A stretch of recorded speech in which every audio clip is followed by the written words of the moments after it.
parents were overjoyed when I... No, but they're both from Poland, right? Both from the same town in Poland.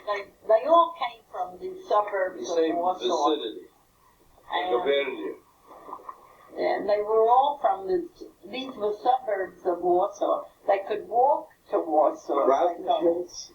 Was it Krasny-Schulz? Krasny-Schulz. There was a Schulz, there was a Krasny-Schulz, there was Makaba. These were all suburbs, but they don't exist. So Avram Pesach, who was he married to? Sarah Rivka Silverberg. She was 19, he was 18. It was 1881 when the Tsar Nicholas II was assassinated, and they could not have music at their wedding because music was prohibited the year of mourning. My grandfather, Avram Pesach, was in charge of a farm, but this portion of the farm grew just onions. Onions in Yiddish is sibila. So they gave him a name, the Sibilash, because he was in charge of the onion patch. You can imagine that he didn't make very much, being in charge of the onion patch. So and there were cousins and an aunt, an old aunt, who lived in America. And when they came here, I don't know. But he came here without his family, he alone, a solo trip, to overlook and see what possibilities. Not overlook, look over. Look over and see what possibilities he would have here. And he thought he could probably do better. So he went back to Europe. He got his family together.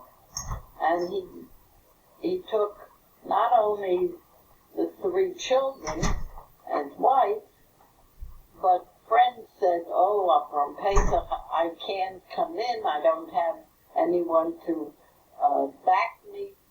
Can we come in as your children?" They were friends of his children.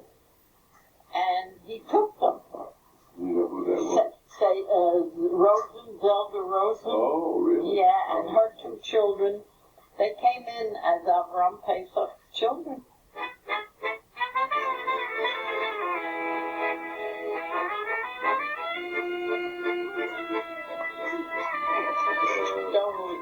So when Avram Pesach migrated to America, he had 3 children. The 3 older children, 3 younger ones were born here. And the 3 older ones we know are Leah, Albert, and Rosie. 1 man and 2 women. And then the younger siblings were Patty, Morris, and Ida. 2 boys and 1 girl. Anyway, when he migrated here, it turns out he had a brother who had migrated earlier, and his name was Rosenthal. And so Avram Pesach felt, this is the way I understand, that it's not proper that here he comes here and he'll settle here in America. And his brother's name is Rosenthal, and his name is Ruggle.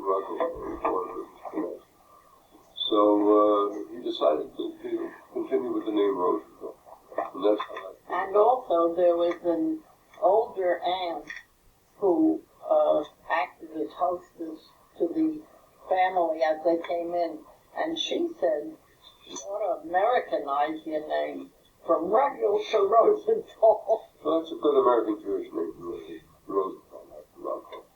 As a matter of fact, years later, Patty gave a little French twist, and he adopted the name of Ruggle.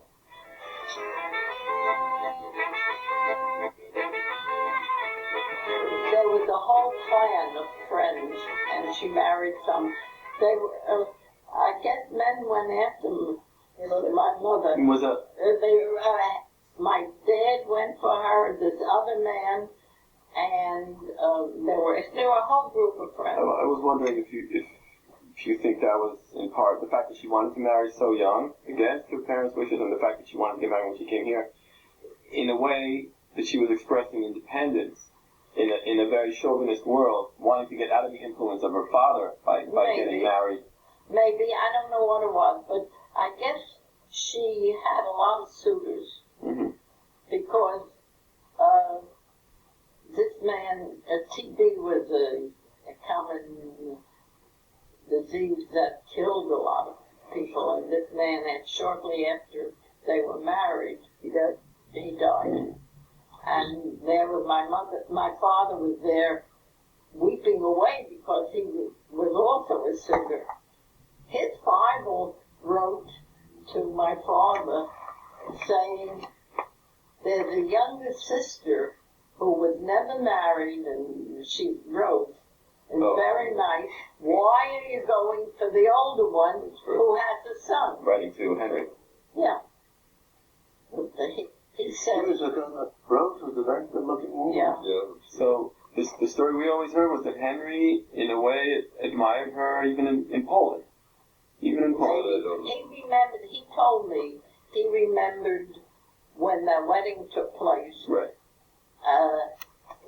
The whole town turned out to look and get a view of what the ceremony that was taking place. With your mother and the rabbi?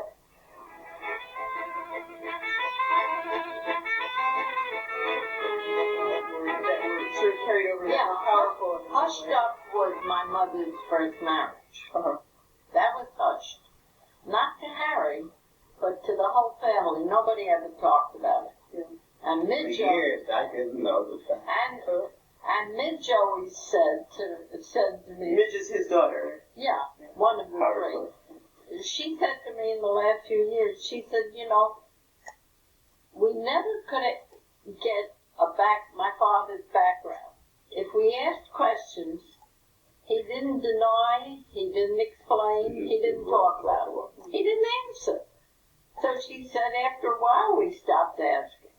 But she said we really never knew anything. And that was about the only hushed up.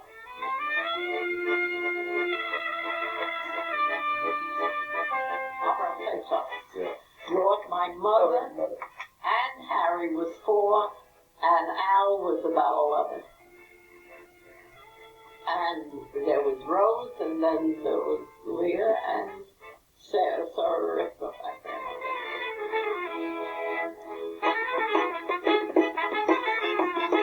They came straight to New York. yeah, and they remained in New York. Where? Lower East Side? Lower East Side. Except The first night or two, they stayed at this aunt's house. And my mother would describe that night, the first thing they gave immigrants when they came in was a laxative. That was, and there was no toilet in the apartment. And they all slept on the floor with it. Aunt couldn't put everybody up. So she said that was a night she'll never forget.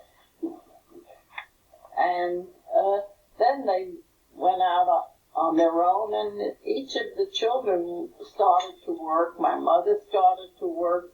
Rose started. Al was a little bit young for going to work. How old was Avram Pesach when he immigrated? When the family came? You can figure back.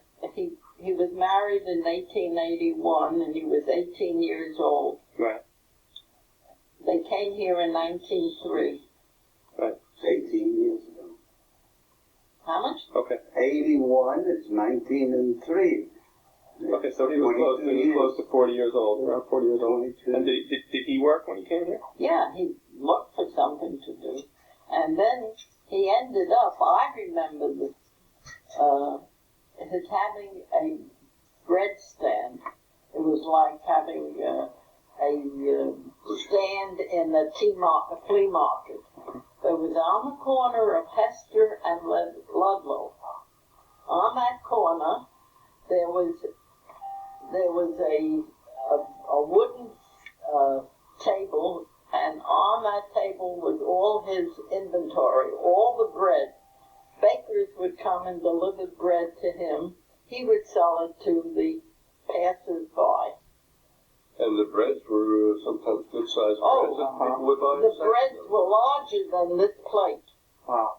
And he Were would, they like challahs or? Friday, Thursday and Friday were challah. But big cornbreads and big pumpernickels, but heavy pumpernickels. And people from Westchester, the few who had cars would come to the Lower East Side to buy merchandise, buy food. And a stop at the bread stand was a very, very common thing. That's how he had enough money to support his family. Do you have any idea how much a loaf of bread then might have cost? Yeah, Patty in the article said old bread was a day old bread was a penny. My dad, when he was, those years, you didn't have to have, if you had 2, 3, 4 years of elementary education, you could read and write. That was adequate for a poor family. So my dad, like the women, worked in the garment industry. That was one of the main industries that supported all these millions of Jews who lived in Lower Manhattan. And he used to carry a sewing machine on his back. And that's how you had to own your own sewing machine. And so he only went to maybe the 3rd or 4th grade. And that was enough. He had to go to work. Do you know where he went to school? On the Lower East Side? Where? I don't know. Some of the other children went to school at the Seward. That's where I went to Seward Park. Yeah, but so did the Park others. High School. You did? Yeah, they went to the elementary school. My dad ended up being a traveling salesman in the Midwest. Wow. And he had a horse and buggy, and he used to go around through Wyoming, North Dakota, South Dakota. He had a tour, a route. And they would go, and maybe once a month he'd come to farmers and take orders. He had pots and pans, clothing, and all sorts of things. And then he would deliver it on his next trip around. And on his honeymoon, when he married my mother, whom he knew prior Hey, what's up? left in New York, Why you back? honeymoon, they went Why are you back? with him on the route. And they Why are you lived in back? Minnesota. Not in St. Oh, okay. Paul, but in a smaller town. Do you know how they met? How they met? Yes. Oh, they met in New York Because of your mother? Naomi and my father knew. My father, Naomi, and his parents knew the Avram Pesach in Europe. So when they came to this country, my father's father said, "Here is Avram Pesach, and the address is in New York, and go look him up, and you can probably stay there." The families were acquainted. And you can probably stay there until you get settled. So my father did that. Naomi came a little later. She did that. And they were all the same age as my mother, as The families ours. were well acquainted. And the women all did the same thing. They worked in the garments industry. Rosie made buttonholes, and I don't know. My mother did. And your mother Made buttonholes on men. Henry, her dad, ended up in the embroidery business. Right.